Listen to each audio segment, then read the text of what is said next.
Good afternoon and welcome to Promo Perspectives, the podcast presented by Sage, dedicated to giving promotional product suppliers and distributors tips and tricks to help them grow their business.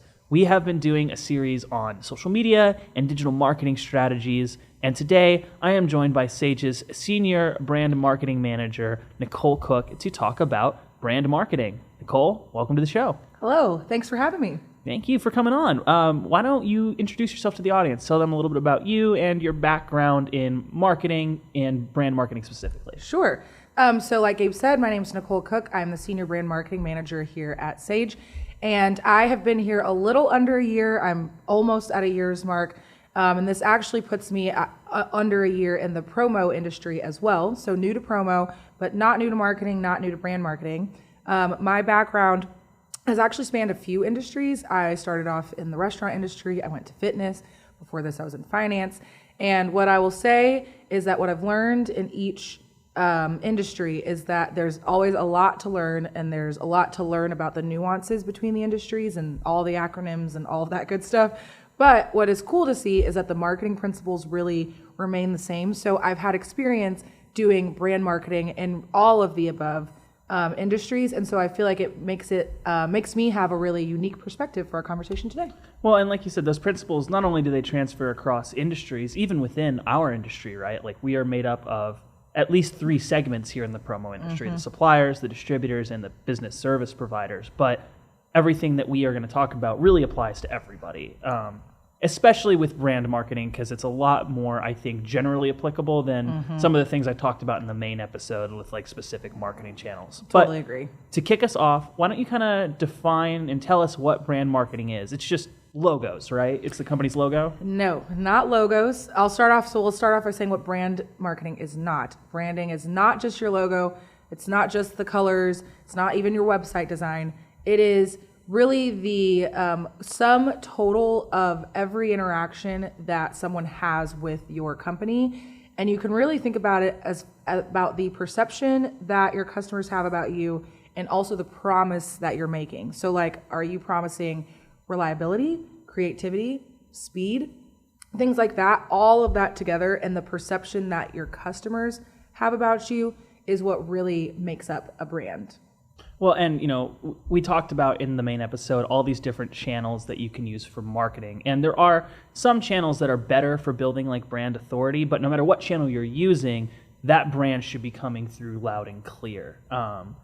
And the way that comes through is something we talked about in the main episode is building a buyer persona. And a big part of that is the informational need that they have versus the marketing message that you convey to them, and how that marketing message is not just like a blunt answer to their information need. It's building a subconscious relationship with them to show that you solve their problems. Yep. And how does branding tie into that? Yeah, so I would say that you can really think of like branding as the actions you're taking, and then the brand is, again, that like perception promise. And a good brand, I heard this saying recently and I really liked it, that a good brand you can think of like a shortcut. So it is like a shortcut into your consumer's mind, meaning if you have your marketing messages and what you're saying about your brand, and if there's already a positive perception attached to that, then you've like fast-tracked your way to earning their trust and earning trust with your customers, and then it helps them connect the why am I doing business with you and not just what is it that you offer. That's really what you're trying to get to, the intrinsic values. And to your point, having a buyer persona is part of that. I feel like it's the part, it helps you put into your mind of like, if you put it in a persona perspective, it's like, this person is who would talk to my customer. If my brand was a person, they would talk to this person and they would get along, and this person would be able to convince that person to do business with me. So that's kind of where you need to start when it comes to branding. And when it comes to building a persona, kind of tying it back to what you were saying in your main episode, is that there's really, I would say, like 3 core steps that you should start with. So the first and the most important by far is figuring out what is your mission and what do you stand for. So for example, Sage, our mission is to provide innovative products that move our industry forward. That is our why we do business, and that helps to inform every decision that we make. So ask yourself that question, like, why is it that you exist, and like, what is it that your company stands for? Is it that you are standing for reliability, speed? Like, go beyond just the what it is that you're doing. So that's kind of step one. And then the second step is to figure out what is your personality associated with it. Like, think about, like I said, you're talking about brand personas. That person would have a personality. What does that look like? For us here at Sage, excuse me, I would say that we have what I have coined a seriously fun persona, meaning that we are professionals and we are experts in the industry. So we come with our, our authoritative tone, I would say, in that we want people to know that they can trust what we're saying and that we are experts in what we're talking about. But also, Sage as a company is a really fun place. And so we also have fun with that, and we find ways to incorporate fun in our branding. And so that's where you get our seriously fun. So like, what is it that someone would say about your company? Is it that you're empathetic? Are you educational? Are you approachable? Things like that are kind of where you want to think about, like, what is it that your persona is? And you want that persona to match with, again, what people's perceptions of you are. And then the third thing that you need to have is a unique selling proposition. This really ties into the first note about understanding what your mission is and your why. That helps you figure it out. But you need to figure out, like, what is it that makes you different and better than your competitors? So, like, again, is it that your quality of your products is different than the others? Is it that you practice sustainability, things of that nature? In an industry like promo, where oftentimes people are selling similar products, it oftentimes is the brand that becomes the differentiator.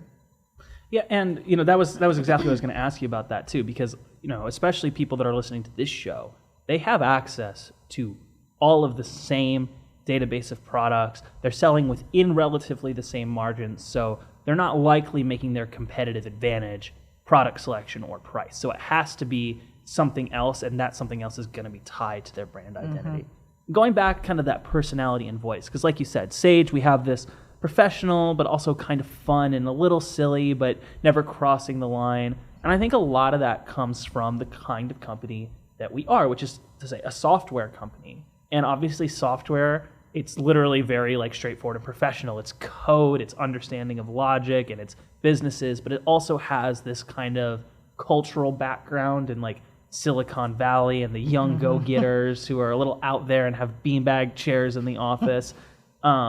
But then on the flip side, I know a lot of that tone also comes from the team behind the marketing. Like now we have the next generation has come in. We have millennials and Gen Z are running our social media, and that tone tends to be a little more sardonic, a little more tongue-in-cheek. And that's kind of what, especially in social media, is expected these days. So my question is, how much of a brand identity should come from just the logistics of who you are as a company, and how much should come from what is kind of expected from you in that space? That is a great question. I would say that, again, start with who you are and having a deep understanding of who you are as a company, and then finding ways to play into the trends and like the evolving landscape of social media, to stick with your example, and start there. I feel like too often, because we have like the younger generation coming up and they have the buying power now, people are trying to jump on trends and like do their TikTok dances, and that might not make sense. And I will say one thing about Gen Z and younger generations is they can sniff that out. They really value authenticity over everything. There's a lot of studies that have come out about that. It is authenticity, authenticity, authenticity. So if you are out there and you are not necessarily like the most playful brand, and then all of a sudden you're out there doing like a TikTok dance, that might not make the most sense for you. But there are ways that you can play into it. So it's really like knowing who you are, knowing what your audience sees and what they expect of you, and then finding ways to lean into that in ways that make sense. So it might not be the TikTok dance, but maybe there's a social media trend going around that's a little silly and tongue-in-cheek, and you can hop on that, and that one is perfectly fine. Maybe, in fact, if you are a brand that offers one of your promises is transparency, and maybe there's a trend going on about like office hijinks. Maybe that could be fun. Show a little behind the scenes of like a day in the life at your office and how you have some fun with that. So it's not necessarily, maybe it's not your go-to tone and personality, but it ties back to that transparency core value. And so then it still makes sense. And then you're accomplishing both being relevant and staying with the times, but also being true to yourself.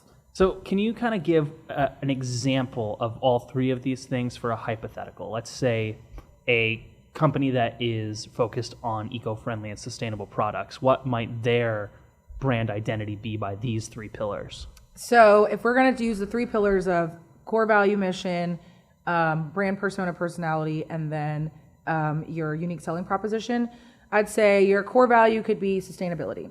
And you value sustainable practices, sustainable sourcing, things of that nature. That can be like your why. That's why you're in it. You want to push sustainable products forward. Your personality then might be educational, but also passionate, because you want people to really get behind your mission. I have a friend of mine who is an herbologist, and she categorizes plants and like fossilized plants all day long. And let me tell you what, I don't understand what she really does on a day-to-day basis, but the way that she explains her job and the science behind it is so informative, and she explains it in ways that make sense to me, but also she has so much passion behind it that like I want to listen more. Like, do I naturally really care about plants? Maybe not. I have the opposite of a green thumb, so it's not really my thing, but her passion makes me want to listen more. And so like I have her in my head. That's like my persona in my head, as someone who's educational, passionate about their sustainability. And then the unique selling proposition might be that you have ethical sourcing, and maybe you have like a really strong story to tie back to your products. I've seen, now that I've been out and about at shows, I've seen quite a few products that are super cool, where you can see like having this product or doing business with this company has a direct tie on trees planted, or it goes back to recyclable wearables and things like that. So like you can have a really strong story that makes you unique. And so all of those things together would help build the perception of your eco-friendly brand. So once you've completed this very first step of building and identifying what your brand is, the next step is obviously going to be actually putting that into practice with your marketing campaigns. And in the last episode, I talked about some of what I consider to be the main channels in digital marketing and how they all have their different quirks and best practices and uses. And these were things like SEO, paid advertising, content marketing, social media, email marketing. With these wide array of different channels and all of their quirks, how do you go about maintaining consistency in each of these things with your brand? Yeah, that is a great question, and consistency is key. Again, if you're thinking about your brand being the total of everything that you put out there and every interaction your customer has, they need to have a consistent experience across to keep reinforcing that brand in their heads. So, for example, if you are saying that you are innovative and that's one of your promises is innovation, if you have an outdated website, like you have old information, or the design doesn't look up to current design trends, then that is a direct contradiction to your innovation brand promise, and it doesn't help connect those two items together. So like website is an example. If you're doing content marketing, like blogs, videos, podcasts like this one, if you are doing anything like that, the content is kind of like how you tell your brand, like how you show your brand besides not just telling about your brand. And so that also should have a consistent experience. That's where like your personality should really come through. If you're having seriously fun, like we're doing at Sage, you can have some banter on your podcast while you're talking about things like branding best practices. So you can marry the two, make sure that those make sense. If you are saying that you are an approachable brand, and then your email subject lines have really big words, and you open the email and it's a lot of like technical development jargon, then that is also not a connection. And so that is also contradicting your brand promise of being approachable. So you have to be consistent across all your brands. And like a good example, I would say, is this podcast as an example. You'll notice if you guys go and look at the email you got about all the episodes coming out, if you look at our social media, if you look at the website that houses the the podcast, you'll see that it is a very consistent brand experience. And it's not just the colors and the logo. It's also how we talk about the podcast and the way the podcast is presented, all of that plays into, those are multiple different touch points for just this one podcast, but they all have a very consistent experience. Yeah, and what I really like that you pointed out is that it is not just visual consistency, which it is. That's definitely a big part of it, but that's not even just branding. That's just like general marketing basic principles, is to make sure you have consistent branding. Like the podcast has branding, we have colors that we follow, we have logos that we use. Sage has its branding, we have colors that we follow. But then, like you said, the philosophies behind that have to be reflected in the quality and the content of what you're doing. So the next step in a marketing process, because we talked about like the building, the executing, and then there's the measuring and the growing, right? With all of the other things I talked about in my main episode, it's pretty straightforward how you measure a lot of that stuff. Like let's say that your marketing goals were based around lead generation. You can very specifically get a number of how many new leads entered into your CRM in a period of time and how many of those converted and therefore were quality leads. And you can track all kinds of stuff, but there is no single metric that is your brand authority has risen by this much.